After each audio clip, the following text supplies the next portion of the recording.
নমস্কার বন্ধুরা, নবদিগন্ত চ্যানেলের পক্ষ থেকে আপনাদের সকলকে জানাই স্বাগতম।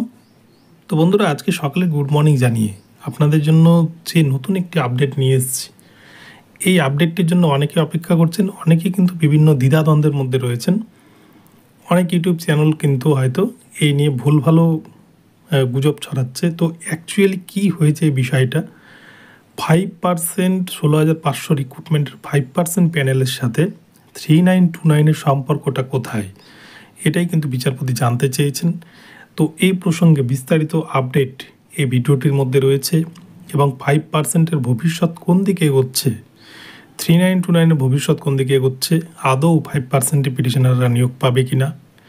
তো চলুন আমরা বিস্তারিত জেনে নিই। তবে তার আগে বলি, যারা প্রথমবার চ্যানেলটি দেখছেন আপনারা অবশ্যই চ্যানেলটিকে সাবস্ক্রাইব করে দেবেন, কারণ এই ধরনের আপডেট সবার আগে সর্বপ্রথমে কিন্তু একমাত্র এই চ্যানেল থেকে পেয়ে যাবেন। তো চলুন আমরা মূল পর্বে ফিরে যাই এবং বিস্তারিত আপডেটটি সম্পর্কে জেনে নিই।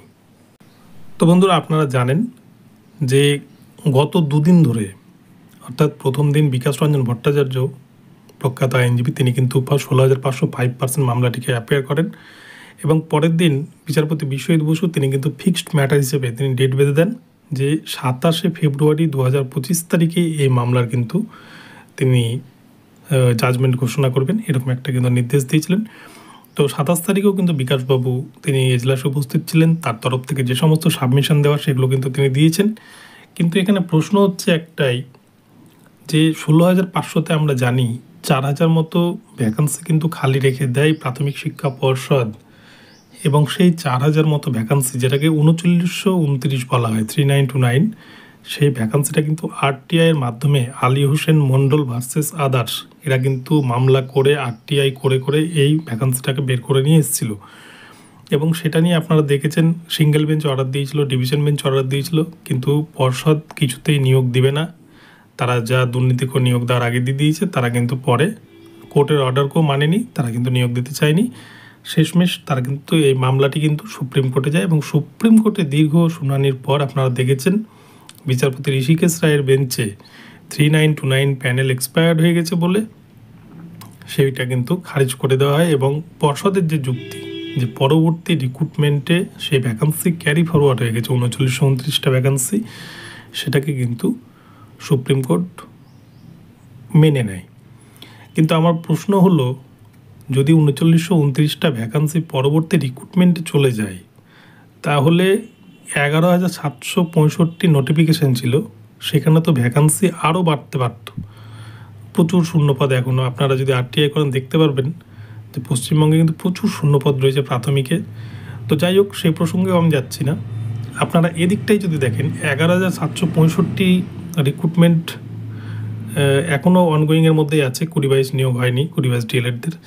সেক্ষেত্রেও দেখা যাচ্ছে প্রাথমিক শিক্ষা পর্ষদ মাত্র 9,533 প্যানেল দিয়েছে উইথ 5%। 5%-এর মধ্যে কিন্তু 359 জনের নাম রয়েছে, অর্থাৎ প্রায় 9,150 জন মতো কিন্তু ক্যান্ডিডেটকে তারা প্যানেলে রেখেছে এবং ওয়েটিংয়ের মধ্যে 359, এবং সেখান থেকে মাত্র 56 জনকে নিয়োগ দিয়েছে। সব মিলে যদি ধরে নিই 9,200 জন মতো নিয়োগ পেল, তাহলে বাকি এই 2,600 মতো সিটটা কোথায় গেল? এরকম কিন্তু প্রচুর শূন্য পদ এখনও পর্যন্ত কিন্তু ফাঁকা পড়ে রয়েছে। সেগুলো যদি ক্যারি ফরওয়ার্ডই হয়, সেগুলো পরে শূন্য পদে যোগ হওয়ার কথা পরে রিক্রুটমেন্টে, এবং ভ্যাকান্সিটা কিন্তু 20,000 25,000-এর নিচে আসা উচিত নয়। তো যাই হোক, তো এবারে যে বিষয়টা বিচারপতি বিশ্বজিৎ বসু জানতে চেয়েছিলেন, পর্ষদ তো সব জায়গাতেই ব্যাগরা বাঁধায়, তারা 3929-এর সেই যে অর্ডার সেটাকে কিন্তু তুলে ধরে এবং 3929 মামলাকে যেহেতু খারিজ করে দেয়, এবার সেখানেই বিচারপতি জানতে চান 3929-এর সাথে 5%-এর আদৌ কতটা সম্পর্ক রয়েছে। সেই 3929-এর যে ম্যাটার ছিল সেখানে 5% উল্লেখ ছিল কিনা, এই বিষয়টা কিন্তু বিচারপতি বিশ্বজিৎ বসু জানতে চান এবং মার্চ মাসে কিন্তু মামলাটিকে রাখেন। মার্চ মাসে মামলার অর্ডার আসবে এমনটা কিন্তু জানা যায়।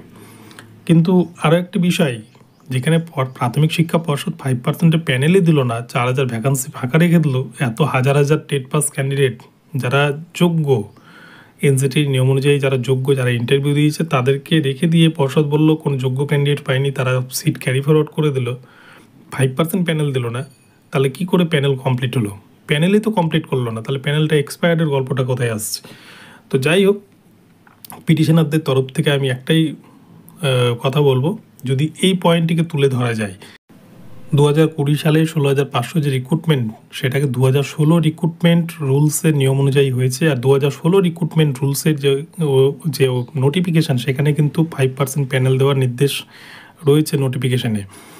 তো সেই নোটিফিকেশানটাকে কিন্তু পিটিশনাররা যদি অ্যাডভোকেটের মাধ্যমে সেটাকে যদি কোর্ট উপস্থাপন করতে পারে এবং 5% প্যানেল না দেওয়া অবধি কোনো প্যানেলই কিন্তু কমপ্লিট নয়, তাহলে কি করে সে প্যানেল এক্সপায়ার্ড হতে পারে, এই তথ্যটাকে যদি তুলে ধরতে পারে, তাহলে কিন্তু আমার মনে হয় এখানে হয়তো পিটিশনাররা সুরাহা পাবে। এবং এই 5% প্যানেল কিন্তু 825টা যে ভ্যাকান্সি, এই ভ্যাকান্সিতে কিন্তু নিয়োগ পাওয়ারই কথা। কেননা এখানে কিন্তু এটা কিন্তু সংবিধানের 8/6 রুলস, যে যা নিয়োগ, যা নোটিফিকেশান থাকে তা কিন্তু 5% ওয়েটিং অপেক্ষমান তালিকায় রাখতে হয়। সেই তালিকা তো রাখেই নি, আদারওয়াইজ 4,000 সিট খালি রেখে দিয়েছে। আর তাহলে কিন্তু আজ কোনো ক্যান্ডিডেটই নট ইনক্লুড হয়ে পড়ে থাকতো না, প্রত্যেকেই কিন্তু নিয়োগটা পেয়ে যেত যারা নট ইনক্লুড ছিল। পর্ষদের চালাকি, সরকারের চালাকির কারণে আজকে কিন্তু তারা বঞ্চিত। তো যাই হোক, আমি এটাই বলবো, মার্চ মাসে যখন সাবমিশন জমা দেবে পিটিশনারদের পক্ষ থেকে, এই বিষয়গুলো যদি সঠিকভাবে উপস্থাপন করতে পারে, তাহলে কিন্তু এই জায়গায় রিকভারি পেতে পারে। এবং পিটিশনার হোক বা ইন জেনারেল যাই রায় হোক না কেন, 16,500তে কিন্তু 5%-এ কপাল খুলবে 825 জনের। এবং 16,500তে যদি একবার কপাল খুলে যায় 5%-এ, তাহলে কিন্তু 42,949 যে প্যানেল, সেখানেও কিন্তু 5%-এ ঘাপলা করে রেখেছে প্রাথমিক শিক্ষা পর্ষদ, সেখানেও কিন্তু তাদেরকে নিয়োগটা দিতে যাবে প্রায় 2,208 জন ক্যান্ডিডেটকে। অর্থাৎ 2014 টেট থেকে কিন্তু কেউই পড়ে থাকবে না। তাই পিটিশনারের সঠিক তথ্য যদি উপস্থাপন করতে পারে, পিটিশনারদের আইনজীবীরা সঠিকভাবে যদি কোর্টকে বোঝাতে পারে, তাহলে সেখান থেকে কিন্তু প্যানেল বের করে নিতে পারবে। আর 3929 সাথে এর কিন্তু কোনো রকম কোনো সম্পর্ক নাই। তো বন্ধুরা, এখন এই পর্যন্ত রইল। ভিডিওটি ভালো লাগলে চ্যানেলকে সাবস্ক্রাইব করবেন। দেখা হচ্ছে পরবর্তী ভিডিওতে।